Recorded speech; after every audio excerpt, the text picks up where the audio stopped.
meeting in connection with the webinar on a relook at teachers at the backdrop of NEP 2020 is hereby called to order. First item in the agenda is welcome. May I call upon Dr. K.V. Murali, IQAC coordinator, to propose a vote of welcome. Please, over to Dr. K.V. Murali. Thank you, sir. A warm good morning to all. This is our second webinar on National Education Policy 2020, a relook at teachers at the backdrop of NEP 2020. Actually, IQAC of Navarad and Science College Kanhangad is intending to illustrate the role of teachers at the backdrop of National Education Policy 2020. Today we have a prominent motivator and educationalist, Dr. DrTPS sir, with us to talk on this topic, relook at teachers at the backdrop of NEP 2020. This webinar is going to be chaired by our accreditation ambassador and former principal, Dr. A. Muralidharan sir. Webinar is going to be inaugurated by our respected principal, Dr. Vijayan sir. And I would like to introduce our speaker, Dr. T.P. Sasikumar sir. Dr. T.P. Sasikumar sir is an educationalist, Indian motivational speaker, author of the books Life Made Simple, Life of Love. He was a professor of Jawaharlal Nehru Technological University, former director of UGC Academic Staff College in Calicut University, Kerala, and deputy director at the Directorate General of University Cabinet Secretary, New Delhi. And he has organized an organization, conducting an organization named Shiksha to promote learning from all quarters of learning to complete triple responsibility towards family, society and environment, and preservation and transmission of knowledge. So we have an eminent professor with us today, and we are very happy, sir. And I welcome our resource person, Sasikumar sir, first of all. I welcome Dr. T. Vijayan sir, our principal, to this webinar. I welcome our accreditation ambassador, Dr. A. Muralidharan sir, to this webinar. And after all, our delegates from 7 mentee institutions, principals, teachers are joined from our mentee institutions. I welcome them, and I welcome all the delegates of different colleges, teachers from our institution, and students of PG departments of our institution and mentee institutions. And I welcome all other delegates once again. And I invite our accreditation ambassador to chair this webinar. Sir, please, sir. Thank you, Dr. K.V. Murali, for your welcome address. Resource person of this webinar, Dr. T.P. Sasikumar, principal of the college, Dr. T. Vijayan, IQAC coordinator, Dr. K.V. Murali, participants who digitally joined this webinar, ladies and gentlemen on board. As said by IQAC coordinator, Dr. K.V. Murali, amidst us we have an educationalist, author, motivational speaker, space scientist, administrator, philosopher, and above all, an alumnus of our college, Dr. T.P. Sasikumar, who is going to engage us on a topic of redefining teachers in the light of the new national educational policy. As you all know, Indian educational system is one of the largest in the world, but at the same time, it is one of the weakest in terms of quality, despite we had a couple of educational policies since independence, along with quite a good number of commission reports and recommendations to improve the education system of the country. The first education policy, based on Kothari Commission report in 1966, observed that quality of education mainly depended on the quality of teachers. This was further reiterated by the second national policy on education in 1986 that stated that the status of teacher reflected the socio-cultural ethos of a society. Of late, the new national education policy aims for motivated, energized, and capable teachers with full autonomy and freedom to design their own curricular and pedagogical approaches. As a matter of fact, the fruits of all these recommendations are not reaching within the four walls of a classroom, where actually the destiny of a nation is being shaped. To be able to impart quality education, we need qualitative teacher, qualitative input, qualitative teaching and evaluation, qualitative leadership, qualitative research, and of course, technology usage. And all these things are coming under the purview of teachers. It is in this backdrop, this webinar is organized by IQAC of Nehru Arts and Science College, Kanhangad, to sensitize teachers in general on the philosophy and practice of National Education Policy 2020, where the right person available in our nation, Dr. DrTPS Shashikumar, can throw more light on it. Let me conclude my presidential remarks with a quotation of Alvin Toffler, who said, "The illiterate of 21st century will not be those who cannot read and write, but those who cannot learn, unlearn, and relearn," unquote. A beautiful quotation to highlight the importance of technology. Just to reflect, how many of us are effectively using ICT practices in the classroom? These few words, I am concluding my presidential remarks. If teachers are not ready for the change, the new educational policy will slowly fade away into the annals of history without much change in the education system. Thank you, one and all. May I call upon our principal, Dr. T. Vijayan, to inaugurate this webinar. Over to Dr. T. Vijayan. Good morning to all. Respected Dr. A. Muralidharan sir, the chairman of the program. Resource person, Dr. T.P. Shashikumar, IQAC coordinator, Dr. K.V. Murali, teachers from colleges and many institutions, and my dear students. Today, the UGC Parameter Scheme of Nehru Arts and Science College is organizing a webinar program entitled "A Relook at the Teachers at the backdrops of National Education Policy 2020." And all of them know education improves the quality of life as it gives us the knowledge and creativity. In order to develop a good education policy, we have to establish the rules and procedures and create standards of quality learning. Motivated by these facts, Government of India introduced the new education policy 2020 on 29th July with the objective of promoting good education amongst Indian people and to improve the quality of education. The major changes that we have noted in the current policy is that the structure 10+2 pattern has been replaced by 5+3+3+4 structure in the school education. According to the new education policy, the teacher will be able to teach lessons in the regional language up to the first grade 5.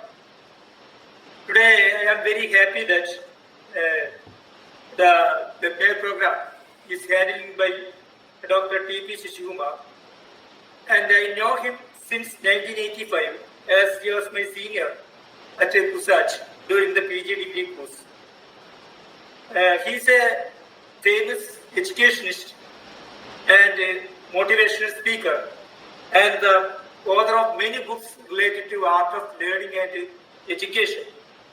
His contributions in the field of education is remarkable. I hope this webinar will be helpful, will be beneficial to the participants, especially the teachers and the students. It is an opportunity for learning the current policy, learning something new facts about the current policy. I wish all success for the program. With these few words, I inaugurate the webinar program. Thank you. Thank you, Dr. T. Vijayan, for inaugurating this program. Next, I am handing over the floor to Dr. T.P. Shashikumar for conducting the session. Over to you, Dr. T.P. Shashikumar. Please, sir. Namaskaram and thank you very much to the management of Nehru Arts and Science College, Kanhangad.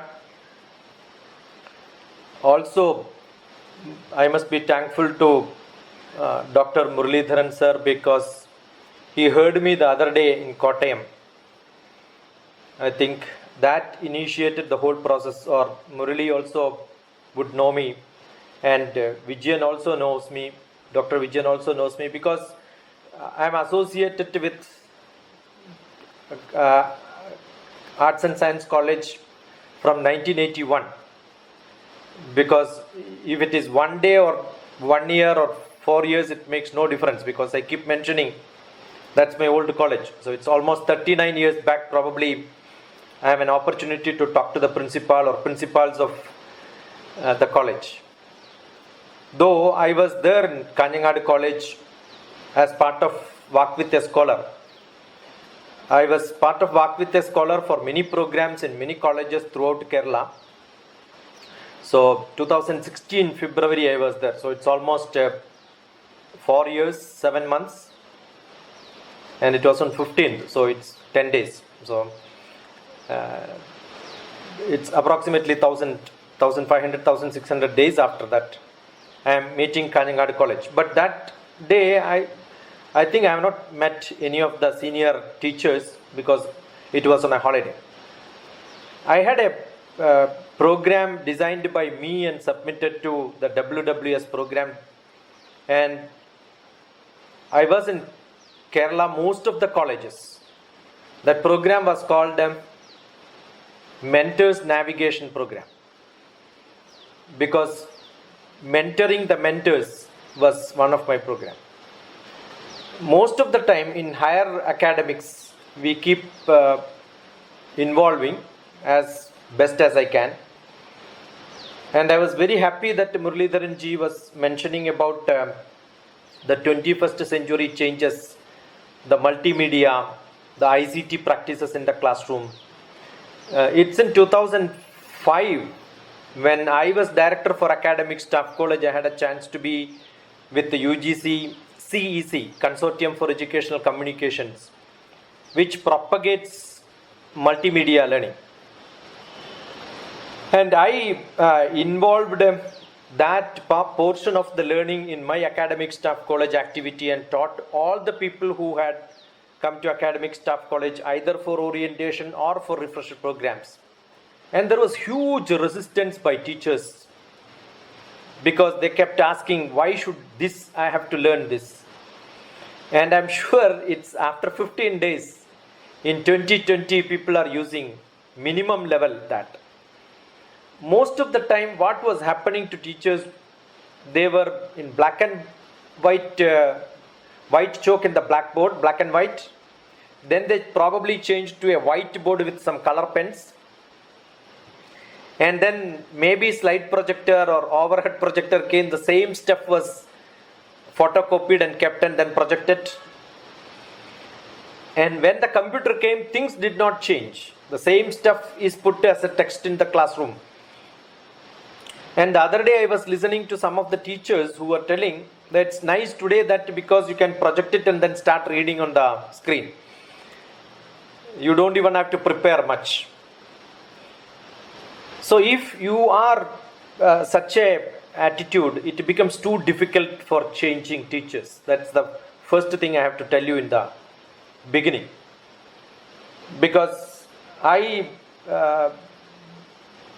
heard that principal was mentioning that I have a book authored, and that book is exactly after my attending the session in Consortium for Educational Communication. I wrote a book which is called Adaptive Learning, published by Discovery Publishers from Delhi. Adaptive learning is how do you get adapted to the situations, adapted to the students, adapt to the society, adapt to the requirements of the students. If that doesn't happen, a teacher, though he is brilliant, probably is most useless. I think teachers have to be categorized into administrative people. People are into research and people are into teaching. The three categories of teachers we can see. I was fortunate to be with somebody who was administrator, a teacher, a researcher, under whom I did a PhD. He was a vice chancellor of a university. He was a core researcher. He produced more than 45 PhDs. And he was also a good teacher because being a vice chancellor, also he was teaching MSc classes in the university. I don't know how many vice chancellors have the passion for teaching. Because once you think that you are a principal, then finished, you don't have to. I remember in one of the schools when I asked a teacher what you want to be in your life, the teacher was telling I want to become a principal. I asked the reason, then he said, then I don't have to teach now. So this is our education system. The teachers have no passion in teaching. If that cannot be repaired, as mentioned in the introduction, any system change which is produced in this country or anywhere in the world will not go in for a long time. It is not Kothari Commission who started. I was mentioning in the Kottayam lecture, almost 80% of my talk was referring to Sarvepalli Radhakrishnan, a great philosopher who really made philosophy of education. It's nothing different from Swami Vivekananda's approach or maybe Mahatma Gandhi's approach.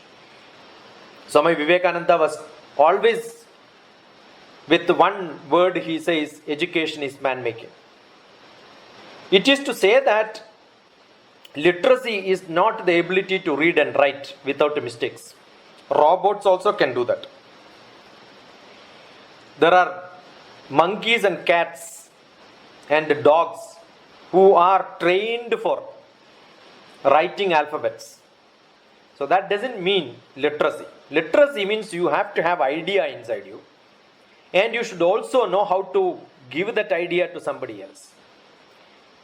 And when somebody gives you idea, how do you perceive that?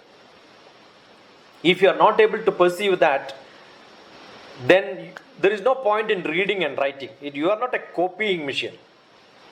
You are somebody who can gather knowledge, perceive it, reflect on it. You can criticize, judge, compare. All that is required. That is what is information collection, and that is what is information gathering. Maybe based on your background, you can perceive things in a different style. There is a saying in English, a perceiver perceives the way the perceiver wants to perceive and not the way the speaker wants the perceiver to perceive. So it always happens.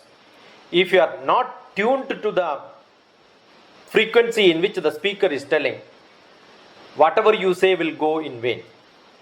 So what exactly essential is, the teacher must be able to get into the mind of people. There is a basic principle in teaching. In my book also I start with that. In the education, everybody should read Knani's principle, in which says, you must be able to attract your students into you, for which people should know. That's the basic, specific reason when you make a flyer, you give the details about the person. And as a teacher, I don't know how many of the teacher, now there are 97 people attending. How many of them have Googled and then found out who is this buffalo who is going to teach me today? Or who is going to talk in this seminar? hardly we see people who are interested in this, because everything has become a mockery. We just do things for doing. If any real teacher is really interested in learning, first what you should know is who is the speaker. I'm sure if I do just a chat box, type at least a few sentences about me, I will see probably nothing. I am not venturing it because I've failed seeing lakhs and lakhs of teachers. They are not bothered because teaching and lectures has become a routine thing. It needs to be understood. If you don't have an attraction to the person who is talking to you, anything what he speaks will have no meaning. That's very, very essential. It is true. Why am I saying is, as a teacher, when I go to the class, if I am not able to attract my students, whatever I say, let it be mathematics or physics or chemistry, it doesn't work. Yesterday also I was mentioning, in a satsang I have satsang almost every day. I am into webinar. Like, I may not call it as a format of webinar, but I have dialogue with people. I have got participants from Assam, Delhi, Mysore, different parts of the country, and from abroad also. From America and from Gulf also we had participants yesterday. So I was mentioning, I had a great English teacher during my Pioneer College time, Professor Sali. I don't know whoever knows that. He used to be a young gentleman with a colorful dress, and he used to have lot of spray because he returned from Dubai those days. And his English was fabulous, and he was teaching us Macbeth. And I, being from Malayalam medium up to 10th and plus 1, plus 2, I was not very good student. That ended up me in Nehru College with a double main. And then I jumped to Kannur SN College with a single main with some political influence. So I studied in 3 colleges. So at the end I was in Pioneer College, and that's the time this young man was speaking fabulous English. Nothing was going inside. It was so stylish. But then I decided I must get his attraction, I must listen to him. So the first thing what I did was, I translated the whole Macbeth into Malayalam. So the class was fantastic because everything what he speaks is, I am in his line. I understand. Probably he reads in the textbook. I don't have to read in the textbook. If you can trammel up the consequence of the success, that's how the dialogue goes. So when he speaks, I was internally visualizing the drama. It is true, when Melet Chandrasekharan was teaching Malayalam, I remember Shishyanum Maganum, the whole textbook was by heart for him. And therefore what happened was, when I was sitting in the classroom, I wanted to by heart the whole thing and then sit in the classroom. Because his passion was, it was every Thursday and only one hour you get. And that 1 hour in a week is a fantastic time, because we have got 4 different teachers and each teacher is like a competition. Who will teach Malayalam better, no? So we have M.R. Chandrasekharan, we had Meleth, and I also used to skip some classes and then go and attend K.H. Subramaniam Sanskrit class also, because Sanskrit was my passion. Today there is a flexible system, but I remember I used to use all flexibility in skipping some classes and then going to some other class. I remember I was caught by Kunjaraman master in a Hindi class. When I was sitting in a Hindi class, I was not part of Hindi. I also sat in history class, because we have in Pioneer College a window which is not having grill, so if somebody catches, you can just jump out of the window. So I was such a furious, maybe such a bad student, but I enjoyed. I'm sure what I did probably in my college days, changing colleges, changing classrooms, opting whichever subject I want to study, I studied. And understand, I was a mathematics student. And being a mathematics student, my passion was English. My passion was Malayalam. Those days I could easily by-hearted, not only Megha Sandesham was there, not only the Megha Sandesham Malayalam version. I knew Sanskrit version and Malayalam version parallelly. Yachachakre janakatane asnana punyo dageshu kaschilkanda viraha guruna swadhigara pramatta. പേരോർക്കുന്നീല കൃത്യപ്പിഴവിണയുകയാൽ സത്പ്രഭാവങ്ങൾ പോയി പോയോരോമൽ കന്തയെ വിട്ടതി കഠിനം രണ്ടേക്കെടും സ്വാമി ശാപാൽ. See, when you learn that in the thrill, maybe probably later part in my life when I learned Acharyat Padamadatte Padam Shishyaswamedhaya Padam sa Brahmacharibhya Padam Kalakramena cha. Acharyat Padamadatte. From an Acharya you can learn 1/4. But you have to be an Acharya, then only you can communicate 1/4. If you're a normal teacher, I don't think it happens. Acharyat Padamadatte. If you're a person who practices what you speak, that is an Acharya. If you speak what you teach, you know chemistry, that means I live in chemistry. I am a mathematician, means I know mathematics wherever it goes and getting applied, I can visualize it, I can understand it. If I can visualize, I am 100% sure I can make my students also to visualize. But I don't know how much jargon a teacher teaches in the classroom in terms of history or civics or maybe politics. Every word by word, if you ask them the meaning, do they really know? I doubt. Most of the people don't understand the meaning of the word which they use in the classrooms. And it is also true, if you don't understand, how do your students understand? So when we say the English is good, the content is good, but you are not able to make your students to understand that, that is why most of the students, even after PG, I call them sometimes illiterate, because they don't have any idea to communicate. They also don't know how to communicate their idea, if at all they have little. Either they have a subject deficiency or they have a skill to communicate effectively.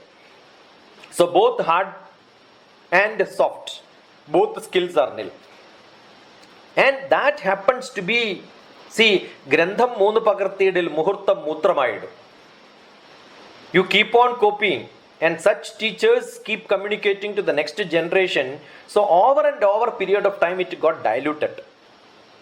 We hardly see great teachers whom we can quote. That's one big problem, great teachers. Probably that is why we have large dropouts, large failure. In engineering colleges, I was executive director of an engineering college very close to your place. I was in Sri Narayana Guru College of Engineering, I was executive director. I remember the teachers who were there from other normal colleges, physics, chemistry, mathematics, retired teachers used to be engineering college teachers. Because after retirement, they still want some money, so they go to some college and teach. I have not seen a change in the teacher who were probably my teachers during my college days. They become teachers in the engineering college, and I was executive director. I am paying them a penny amount, I feel pity sometimes. The pathetic situation of that non-improved teachers, and the teaching skill is almost the same. And I took a statistics, we find out most of the time in engineering colleges, maths, physics, chemistry, percentage of pass is 4% to 7%. What do they study in engineering college is exactly the same what is studied in the +1, +2. First year when it is repeated, they fail there. Why? That is because up to +1, +2, they somehow learn by brain. I don't say by heart. The heart is not there. By brain. Somehow put that junk inside and then pour it back. Format the brain soon after the exam is over. But they don't know that again in the engineering college they have to study the same stuff. And once they study there, the orientation is entirely different. So though the chemistry is same, mathematics is same, physics is same, in engineering college there is an applied orientation. The application part of that they literally fail. That means in the college or school days, whatever is happening in the theoretical classrooms, they are not able to visualize the real application. That's true with most of the people. Probably I am able to speak like this because 20 years I worked in Department of Space. Basic chemistry I used in my photo lab. Basics physics I used in most of the optics and the electronics what I handle in my hand. All the mathematics I use for computer processing and the image processing and such activities. So I can visualize now what are the applications. That is where teachers have to get into the real application part. If you are not visualizing what is to be done, at least listen to some people when they speak, communicate with them, ask questions, where is this being used? If you are not able to visualize what you are teaching, let that be economics, let that be, I taught management subject, I taught economics, I taught bookkeeping, most of the subjects which I teach to the students, I keep asking them, think where is it applied? I remember probably 6,000 geography teachers I taught, just to tell them geography is important in this world. If geography, you don't understand geography, you cannot, most of the people fail in general knowledge because they don't understand geography. If geography cannot be understood, you cannot learn history, because history happens in place. The place relate to the time scale is what is history. If you know the people and the names and the places, you know history. I have got a lot of children who are preparing for civil service, so I have no escape. I cannot skip any subjects in this world. Starting from history to biology to mathematics, any subject I have to teach because I direct them, I guide them. I don't train them. The word training itself is a bad word. You have to get into that. Why people are not continuously capturing knowledge, or they are not able to retain whatever they learned? The CSAT examination, the examination which is essential for the UPSC first preliminary examination. I have a book on civil service prelims handbook. This exactly says what you study from 7th to 12th, the same syllabus you need to write for civil service. But when do you write the civil service? After a graduation of 3 years, now it will become 4 years, or maybe a medical science, it is 5 years.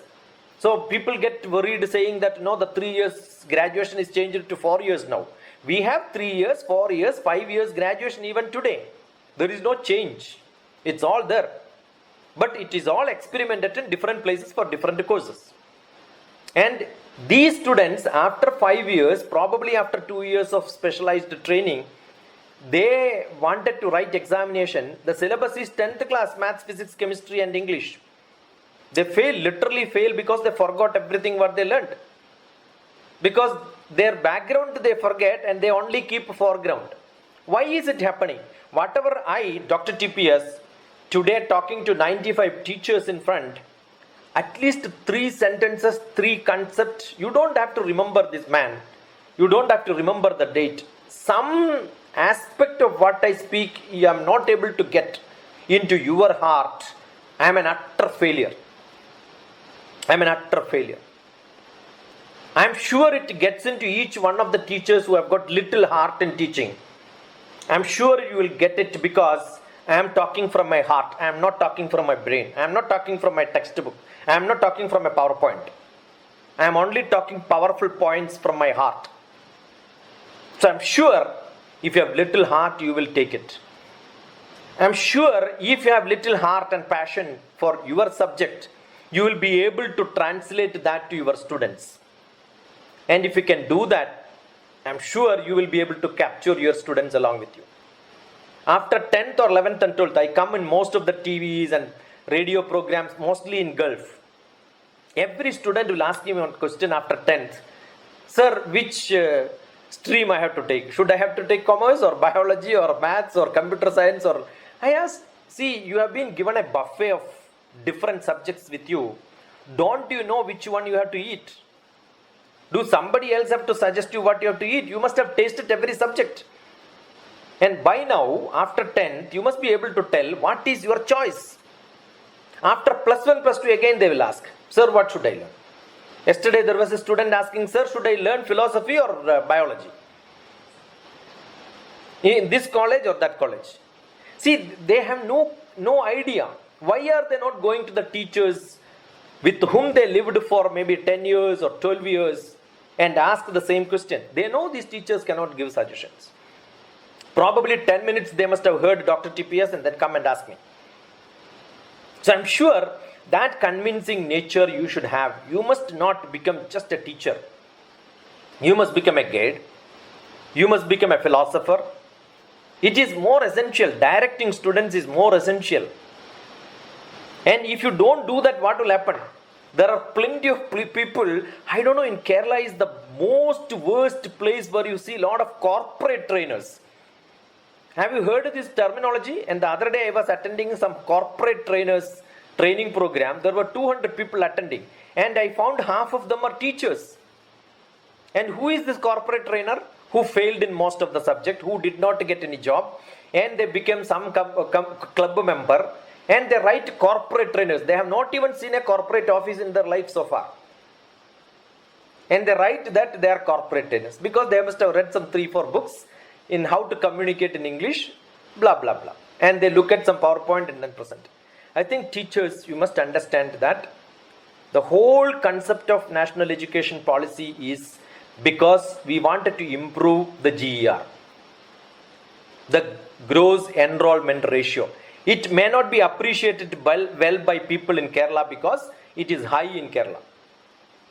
Every parents are good in putting their children into higher education, though the knowledge and education is the way what I already told you.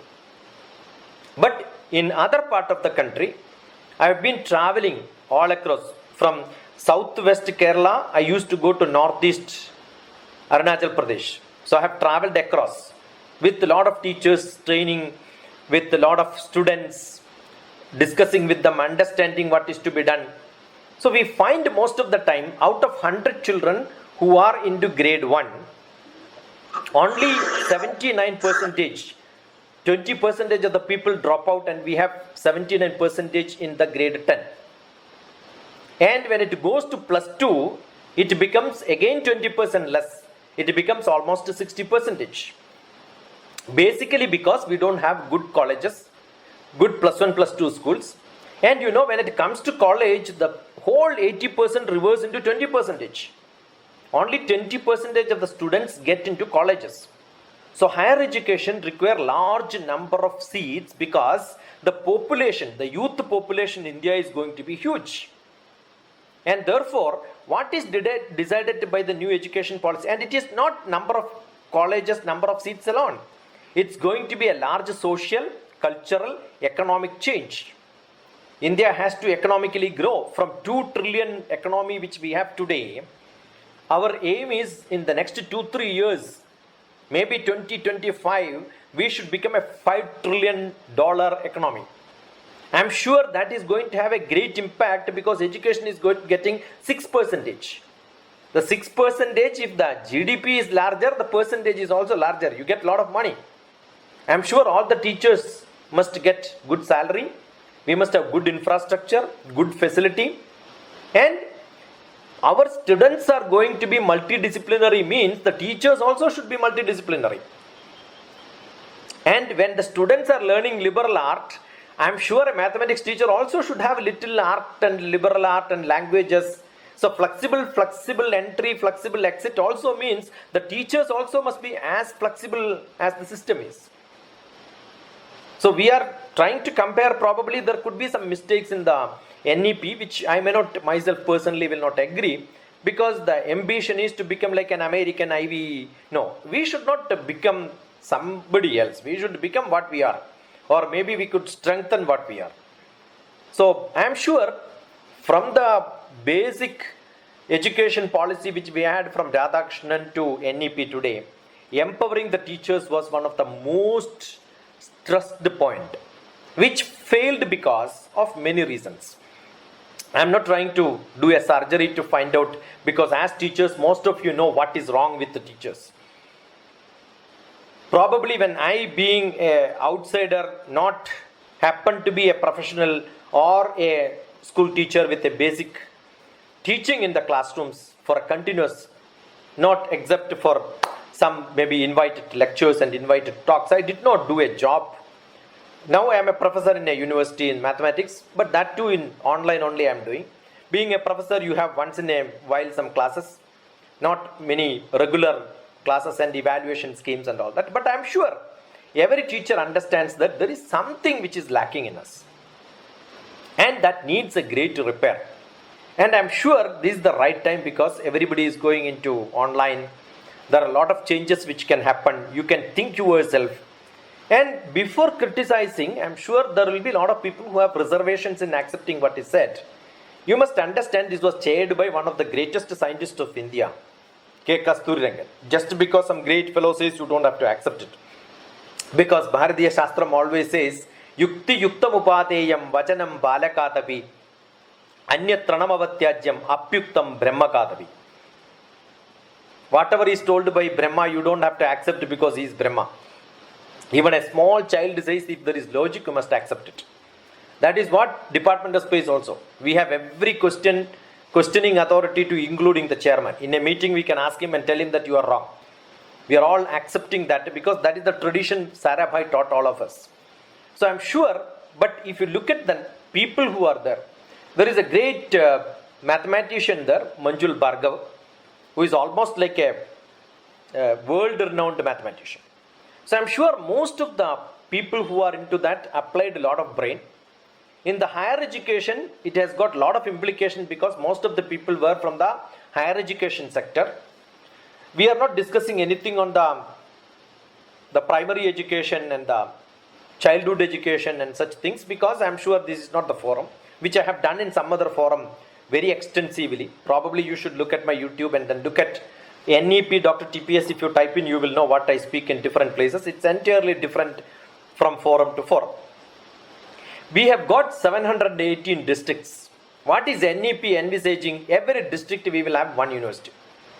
I'm sure it's very simple in Kerala because we already have few universities, converting them to a Sarvakala Shala in the literary meaning with all the subjects available there. But I'm sure every public university, state university, deemed university, central university, private university, altogether what we have today is more than 1,000. Why? We don't have in every district and you have more than the number of districts. That is because education has been always pocketed only in the cities and major cities. And there are 10 universities in one city. It's a good move that we need to get education not only to the urban, but we also have to get into the villages. Then the gross ratio of enrollment we will be able to balance perfectly well because facilities are available at your doorstep. I'm sure you will not lose the chance. But when you compare with all the national institutions like IITs, AIMS, IAMs, NITs, IIITs, ISERs, and all such institutions, if you look at all of them, we have around 150. Probably in the whole world, they are of great standard, not in the highest education, but at least at the graduation level. Are we, and what is that today lacking to get the IIT lectures poured inside your classrooms? If there are great teachers who are teaching in IIT and same syllabus is to be taught in your classroom, why can't you play them? I don't know how many of you have seen the book called The Love of Physics. And the MIT professor who speaks there, a simple pendulum which we learn in the normal classroom is taught in an entirely different style. If you have not seen and you are a physics teacher, you have got little passion towards basic visualizing learning, I'm sure that's the one which you want to see. And you will see that when you don't have to teach, you can play them.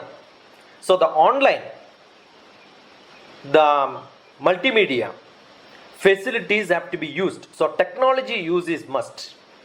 If you don't change yourself and get adapted to the technology, I'm sure it is not 21st century education. I keep saying 21st century you should not talk now. Because 21st century talks about 100 years time. When the time moves faster, you should not talk about 100 years. You should talk about 10 years. So it is third decade of 21st century. So that's why I say it is 3-2-1. Third decade of 21st century. So today the time is 3-2-1. In this 3-2-1, every child is multimedia. Every child is multidisciplinary. Every child knows how to acquire knowledge in different subjects. And is it not as a teacher? Is it not as an academician? Is it not as a professor in a college? Your actual job to motivate them to get it. And if you don't motivate and you still only market your product, which is one single subject, you are not doing right.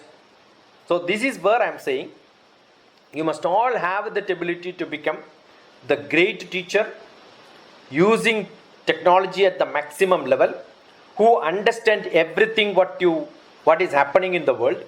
Look at every aspect of learning around every language, multi-language, what the students are learning, teachers also should have. And whatever subjects you have, the relation with your subject to the other subjects, everything has to be understood. More than all this, what is essential is when you connect different subjects, what you get is logic. A good logical reasoning, good analytical skill. If you don't have good communication skill, it is found that 80 to 90% of the subject stuff what you teach in your classrooms are never used in your practical life. I am sure most of the teachers also know this. Therefore, what do? Your aim happens to be most of the time, you teach something and say, this part you learn, you can get 100% mark in your examination. Because you know the rest of the things are all not required. I remember I went to one of the colleges in Cochin, and I was invited to speak on the bad effects of social media. And I told I cannot speak on bad effects of social media because I may be the only one person probably in the world who has written a book called Life Made Simple, which is just a dump of discussion between me and my students on Orkut. All my books are available on my website, you can Google. And it's a beautiful book because all my students have a lot of problems in their life. They ask any problem. You open the page and it is not a book to be read from page 1 to page last. It's like a Bible. You just open it and you read, you get something, and that becomes a message for them.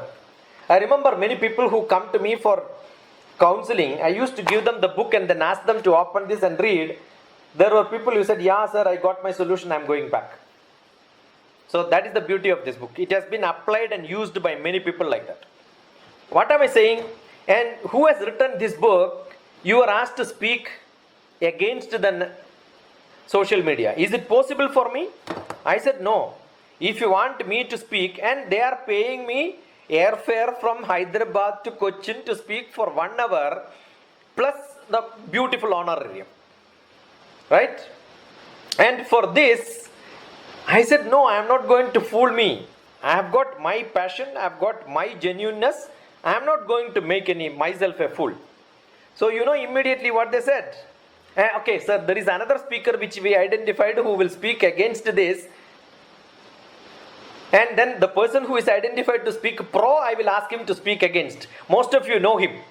He is a great advocate who comes on TV on many of the discussions. And when I was asked to speak, I was told to speak first. I said no, let the advocate speak first, then I will speak. The advocate was speaking quite a lot against social media. I was just googling on my mobile and then found what are all his basic postings.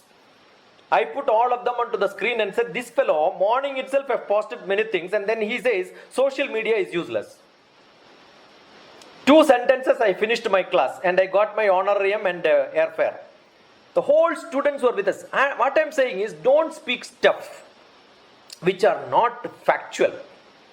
You must get to the people, the students. The whole students were behind me. But then I went to physics department where one of my relatives was professor. After retirement, who was the self-financing MPhil program. He was in charge. So I was sitting with him for lunch. I told him, see, the whole half day is waste because I spoke only 10 minutes.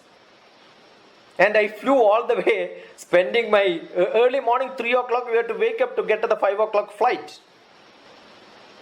I said, what is this? My day is waste.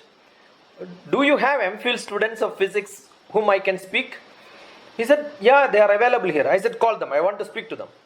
So I asked them, which subject you don't have teachers to teach? You tell me that subject I will teach. And they had 7 papers. They don't have a teacher for one single paper. I taught a little bit and then I said, I will come 2 more times and then finish your syllabus. So in 3 classes, I finished the syllabus. Then as per rule, whoever teachers have to set up the question paper. It's an autonomous college. So I was asked to do the evaluation, setting up question paper. Probably I have spent only little bit of time, 5 to 10 hours, and finished an MPhil program, one paper. Because you don't have to teach MPhil students. You don't have to teach PG students. You don't have to teach even graduate students. You only have to ask them to learn. And I'm sure every student is capable of learning if they have got +1, +2 knowledge, including mathematics. Because as a BSc student, when I used to sit in my BSc classrooms, I used to sit after solving all the problems in all the textbooks available in the library, and all my notebooks beautifully written, answered all the questions was the gift which I have given to my teachers. That is why even after 37 years, my teachers are still in contact with me. They are settled in different places. The other day, Parvati teacher from Pune keep sending messages to me and we are in contact. That's because they still remember. I remember some of the teachers still keep saying that your notebook is still with me. That is what is our reference. So I'm sure the students have ability. Only thing you have to motivate them to do that. We had a virtual camp the other day. During the Gulf, students have got holidays in July, August, September. I was running a virtual camp with my students. Otherwise in Naduvil, that's where I am from. Close to Taliparamba. I am not very far from you. From Taliparamba, it is 20 kilometers. I have got an old house which is 200 years old. There I used to run a camp for children. This year and last year I couldn't run. And this year what I did was, I did a virtual camp in which you can see the eligibility was from grade 8 onwards. But a 7th grade child have sent me, the whole admission is based on a small video clip they sent me. Why do they want to join in my program? You can look at all my videos and define. Do you really want to learn from DrTPS? Then send me a video telling that this is the reason I want to study with you. That is the only criteria. But you have to have a minimum age so that you understand the concept in the style in which I am talking. I can also teach young children or the elderly one. But for that specific course, that is what I have planned. The format was that.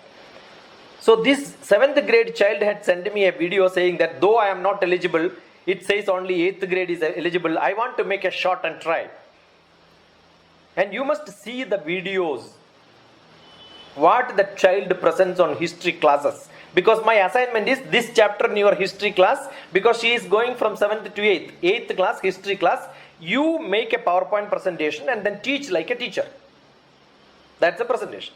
So now the class started in Gulf. She got examination. The other day I got a message.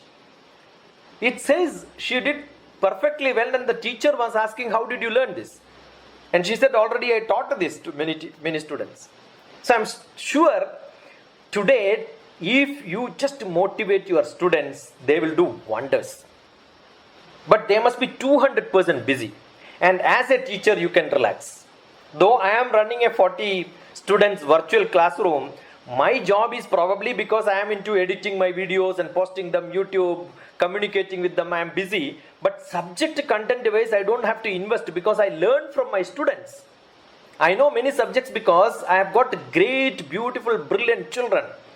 They are brilliant in many subjects. So I am like a butterfly, picking up different subjects from different people. So I'm sure teachers can be multidisciplined. You can be beautifully conducting classrooms, so adaptive. Only thing, you will have to shed your ego and get out of the lazy time. You have to see how other professionals work. Why teachers don't shift their jobs? Because once you become teachers, you cannot shift because it's the most peaceful job where you don't have any problems.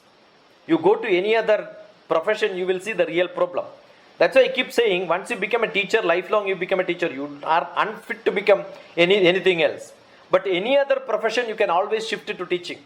I remember as a scientist, I was not very happy becoming a scientist. I want to be a teacher in my life. So in the first year itself, I have given a resignation letter to my director and said, Tata, bye-bye, I am getting a job in REC Warangal. I am going there.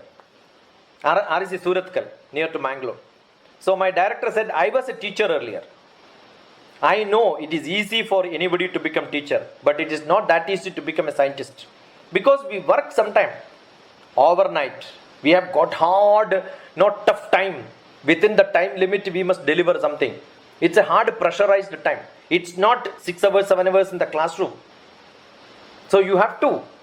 And that tough time, I'm sure that is why after 20 years I could become a teacher easily. And I always had a passion for teaching. So I'm sure in the NEP implementation time, if you are really flexible, you have got good technology, that is what the relook at yourself. Get equipped with yourself and make your classroom like a real student passionate, student centric. Don't handle your students.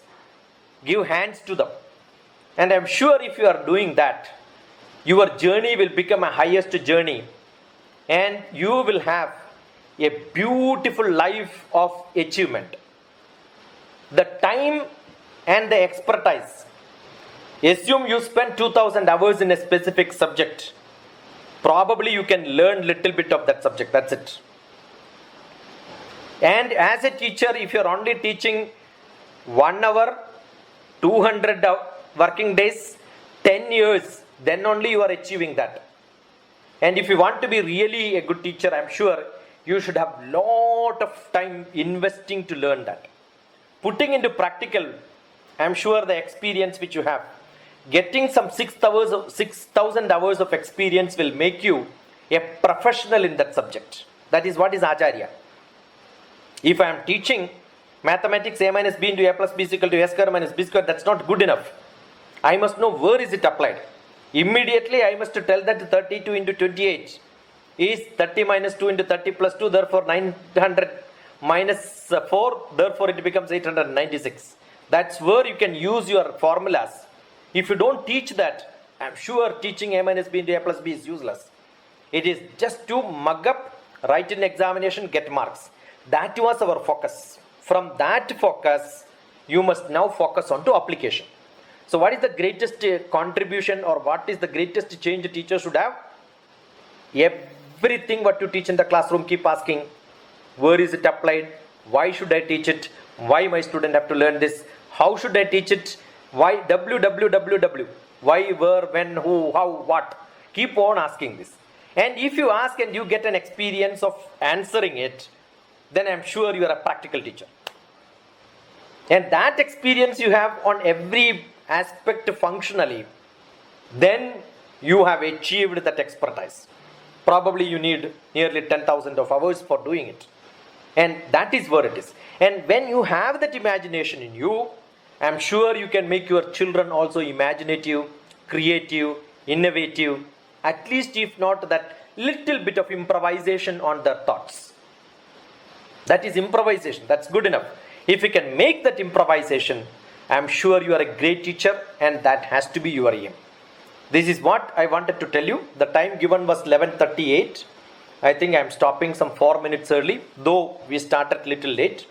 It was 11:46 we started instead of 11:38 because I want to save maybe 10 minutes more. If I can save in the discussion, I'll be the happiest.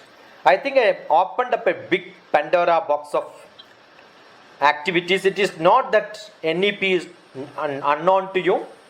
You know that vocational, technical, teachers, training programs, the theory, skill, mix, flexibility, all that is possible. It is so light, but I'm sure the government is going to make it so tight. So you have an education system which is light and tight. The regulations are going to be so tight, and you can make as teachers so light. And that is the major change which I am seeing.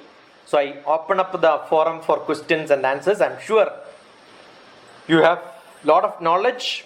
What I gave is only an iota looking at the little pebbles in the seashore. But I'm sure if you decide that you can, I keep expanding can, C-A-N, consistent and never ending. Can I should be the question which you should ask. Consistent and never ending improvement has to be your aim as a teacher. If you are not a learner, you are not a teacher. So this is what I want to add. Probably there are questions, I will be happy. Good enough? TP Shashikumar sir, for your excellent presentation.